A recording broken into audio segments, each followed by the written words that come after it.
Em nome do Pai, do Filho, do Espírito Santo. Amém.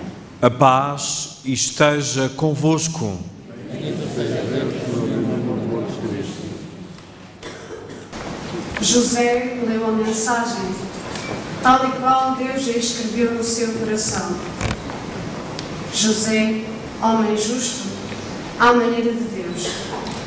Lê também tu, hoje, esta mensagem que ele te escreve.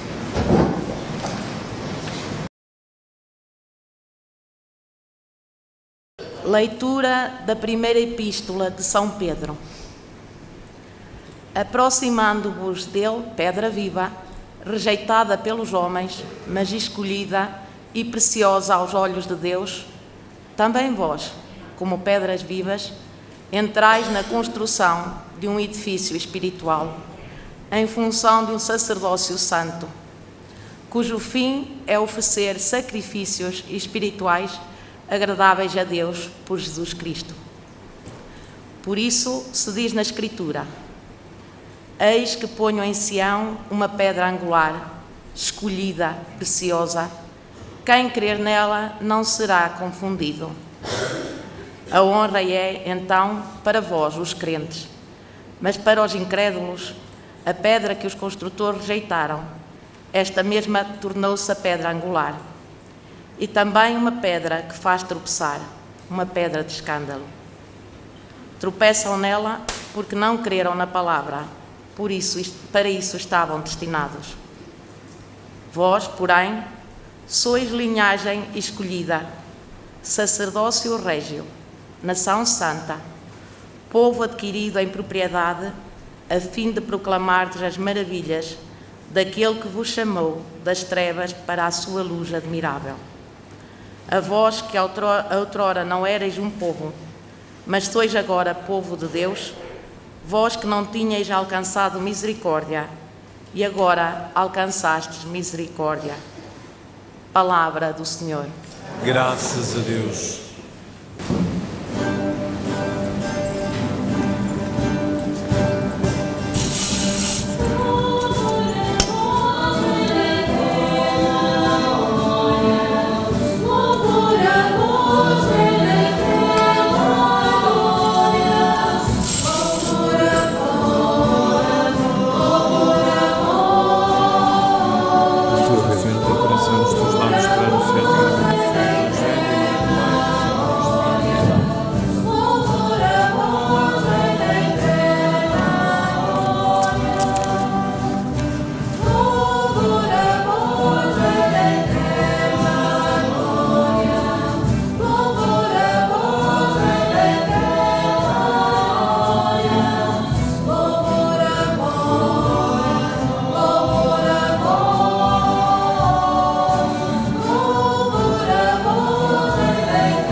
O Senhor esteja convosco. Evangelho de Nosso Senhor Jesus Cristo segundo São Mateus. Glória a vós, Senhor.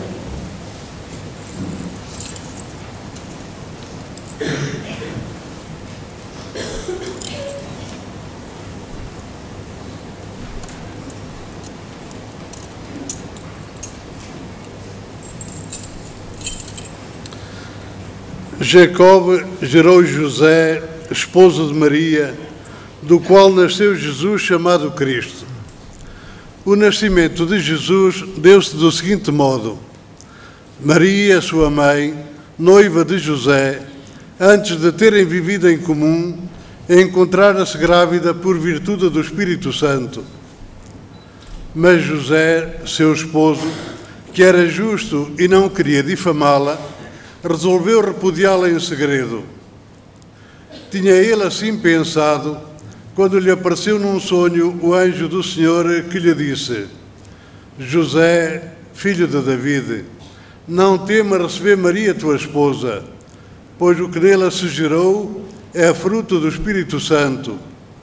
Ela dará à luz um filho e tu pôr-lhe-ás o nome de Jesus, porque ele salvará o povo dos seus pecados. Quando despertou do sono, José fez como lhe ordenara o anjo do Senhor. Palavra da salvação. Glória a vós, Senhor.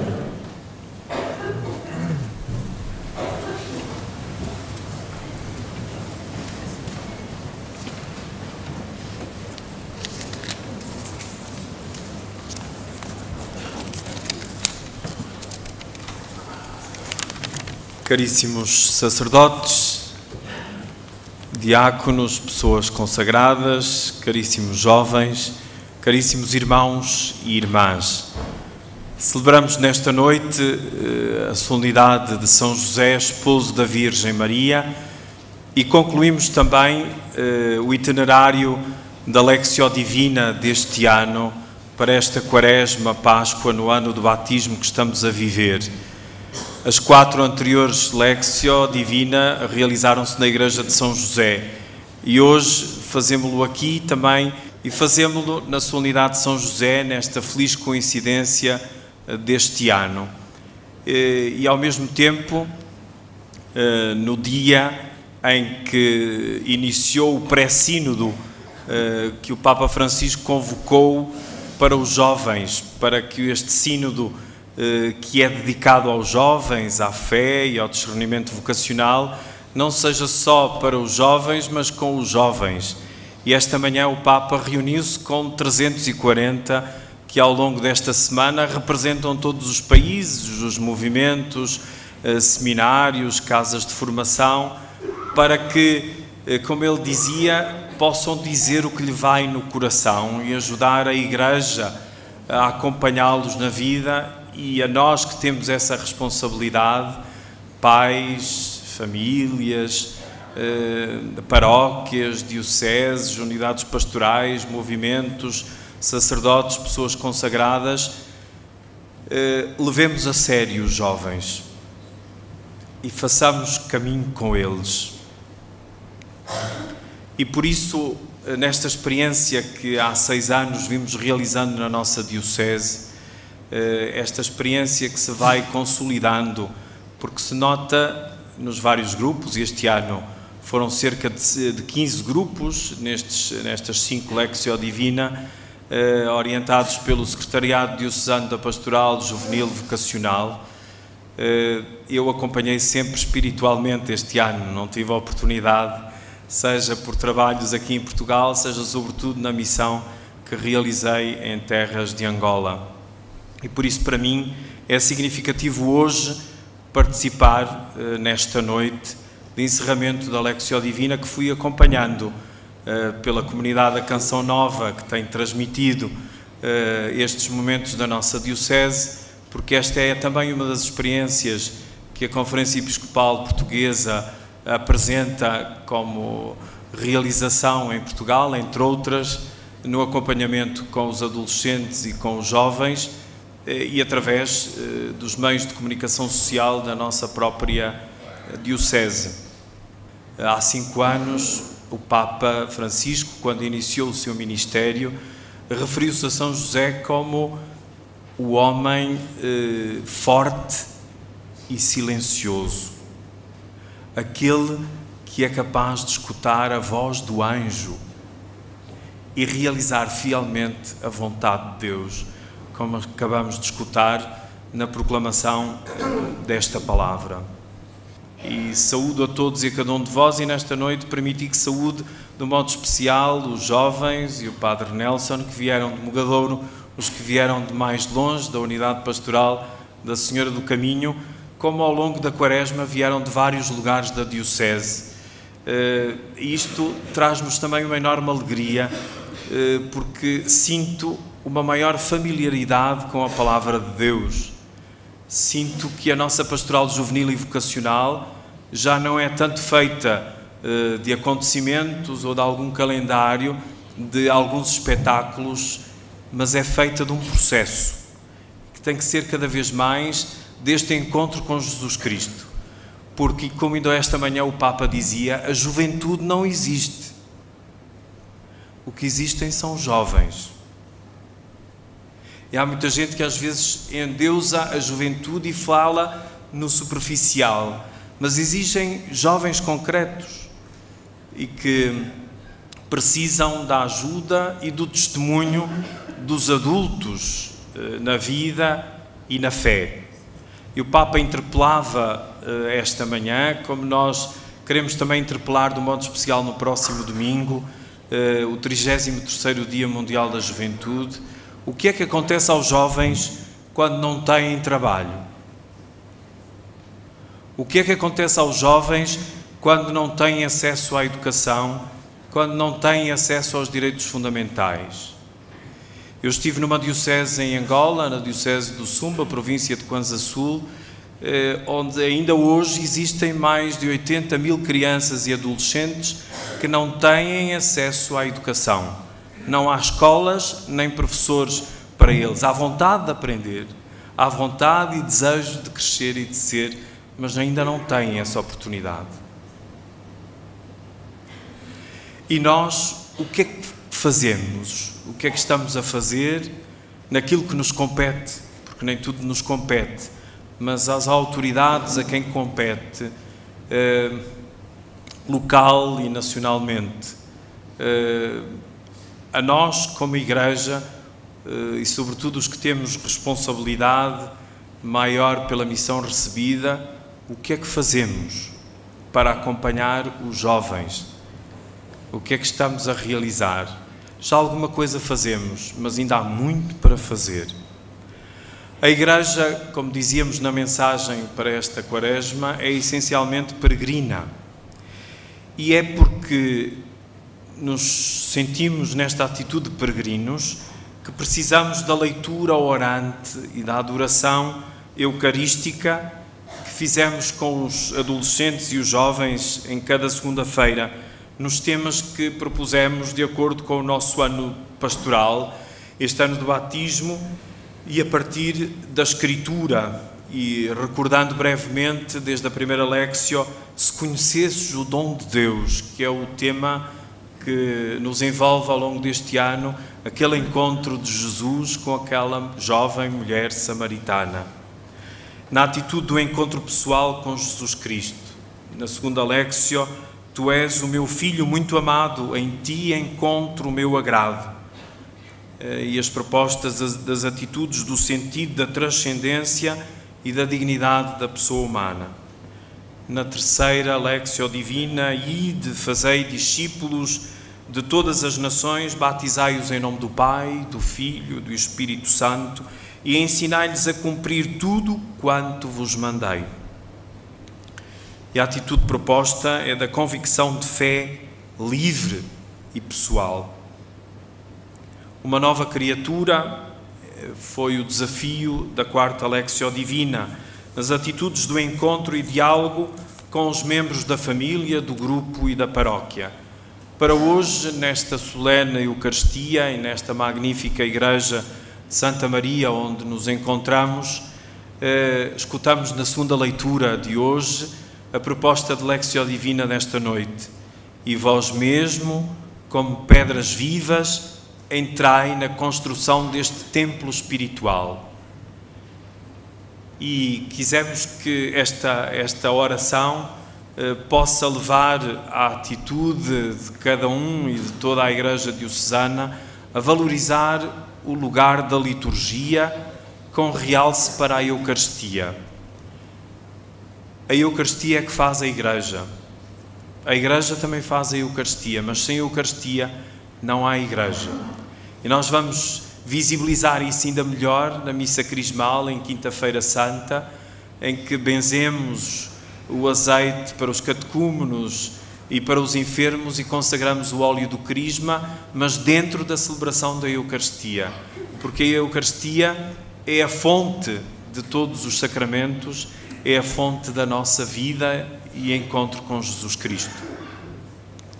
A palavra inicia, acompanha e segue cada etapa da iniciação cristã, porque ler, meditar, rezar, contemplar as Escrituras, é como dizia um jesuíta, é como passear pelo mundo agarrando Deus pela mão. A expressão pedra viva é insólita, Jesus autodefine-se como a pedra viva e, como ele, os que seguem a sua vocação podem e devem ser pedras vivas.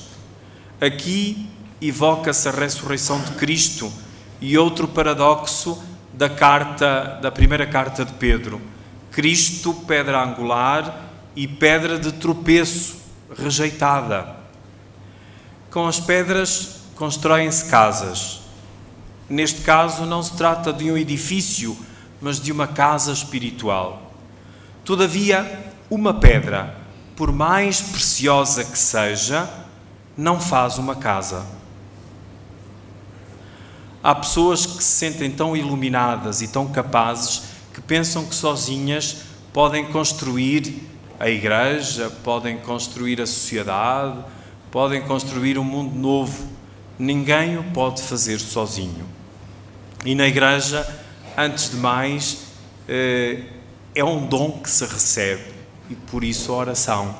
Nós rezamos para viver e para viver por Cristo, com Cristo e em Cristo. E só muitas pedras harmoniosas, ajustadas, é que podem construir o edifício espiritual que é a igreja, que somos todos nós. E cada um é importante, é precioso, ou melhor, é único diante de Deus e criado por Deus para ser amado por Ele imensamente.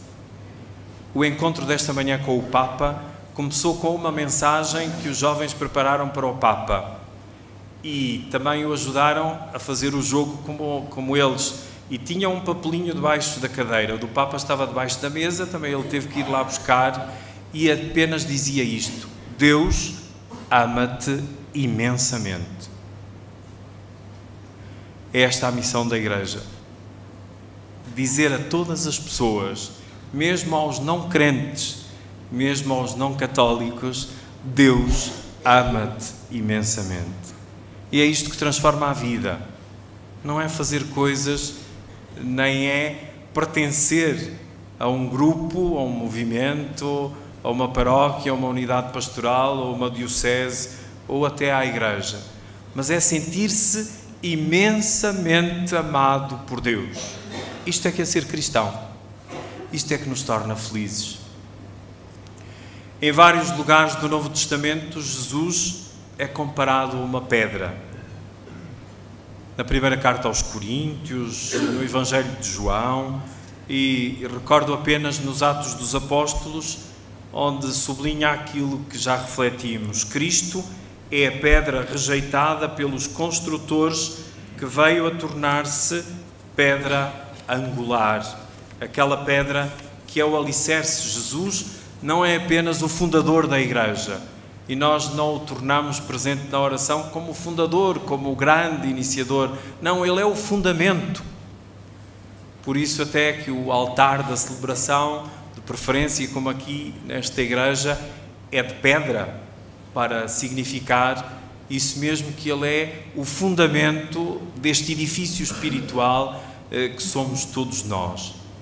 Estes impressionantes versículos que escutamos, e sob a proteção e a companhia de São José, ainda têm um sabor mais belo, mais sentido, inserem-se nesta carta, que tem como finalidade a sustentação da fé dos seus destinatários no meio das provações em que vivem.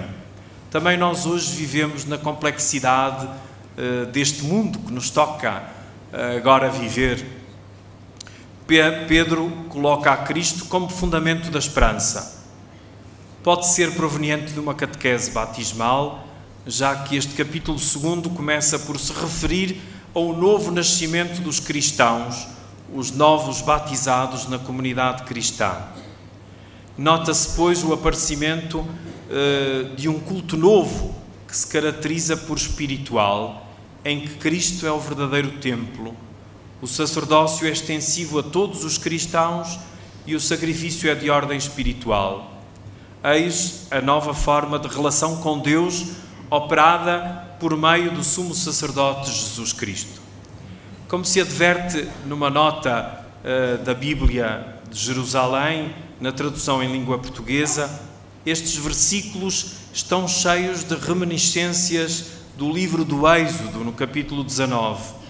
O povo santo de outrora construiu-se junto do Sinai, mas não podia aproximar-se dele. Por sua vez, o novo povo de Deus constrói-se junto de outra pedra, da qual nos podemos aproximar. Também os novos sacrifícios se sobrepõem aos da antiga aliança. E aparece no texto a expressão de sacerdócio santo, atribuído a toda a comunidade como sacerdócio real, o sacerdócio batismal, no qual todos nos sentimos irmãos, nesta igualdade fundamental. Pois há o sacerdócio ministerial que está ao serviço de todo o sacerdócio batismal.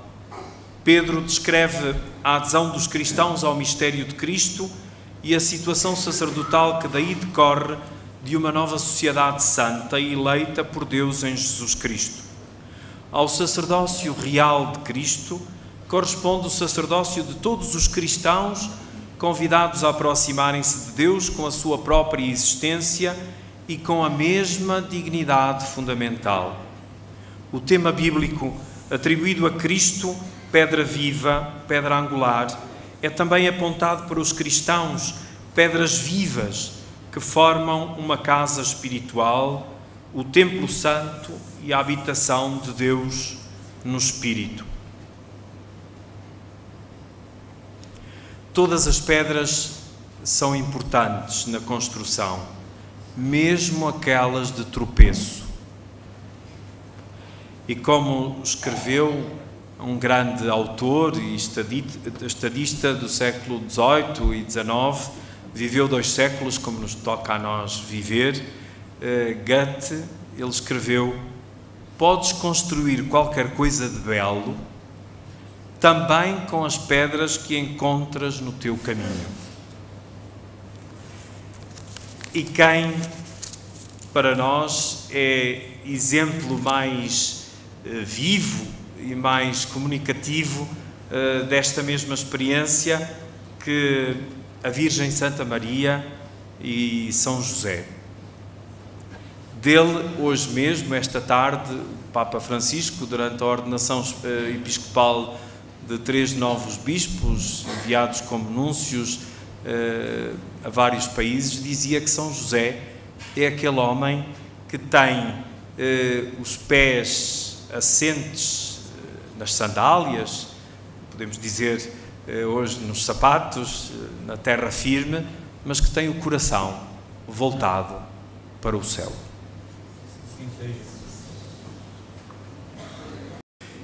Irmãs e irmãos caríssimos, reunidos para celebrar as maravilhas que Deus realizou em São José, homem justo e humilde, elevemos ao Pai do céu as nossas súplicas, cantando com alegria.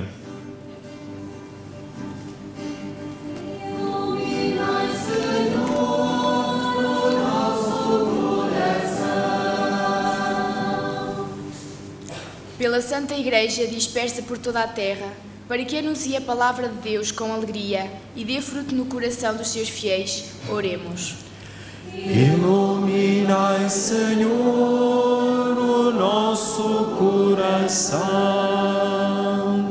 Pelos que exercem autoridade neste mundo, para que sejam humanos nas suas decisões e pratiquem obras de justiça e de retidão, oremos. Iluminai, Senhor, o nosso coração. Pelos pais e mães de família, para que a oração em família e os sacramentos alimentem a sua fé e a de seus filhos, oremos. Iluminai, Senhor, o nosso coração. Pelos jovens dos nossos seminários e pelos que trabalham na sua formação, para que os dons do Espírito Santo os iluminem, oremos. Iluminai, Senhor, o nosso coração. pelos homens que ganham o pão com o seu trabalho, para que os seus direitos sejam respeitados e a sua dignidade humana reconhecida. Oremos. Iluminai, Senhor, o nosso coração. Por todos nós aqui reunidos em Assembleia, para que, por intercessão de São José, tenhamos uma boa morte na paz de Deus. Oremos. Iluminai, Senhor, o nosso coração. Pelos jovens reunidos com o Papa Francisco em Roma, na reunião pré-sinodal que inicia hoje, para que, movidos pelo espírito de sabedoria e de fortaleza, saibam ser protagonistas da sua própria história. Oremos. Iluminai, Senhor, o nosso coração. Por todos os jovens da nossa diocese, para que, mergulhados na força regeneradora do batismo, escutem sem medo a voz que os chama, a serem profetas da esperança e da alegria. Oremos. Iluminai, Senhor, o nosso coração. Senhor nosso Deus, velai por todos os filhos da Igreja, para que nas alegrias e provações desta vida descubram, como São José, a vossa vontade misteriosa e colaborem na obra da redenção. Por Cristo nosso Senhor.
O Senhor esteja convosco.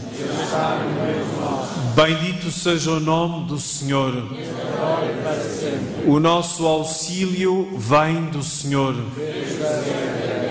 Abençoe-vos Deus Todo-Poderoso, Pai, Filho e Espírito Santo. Ide em paz e o Senhor vos acompanhe. Graças a Deus.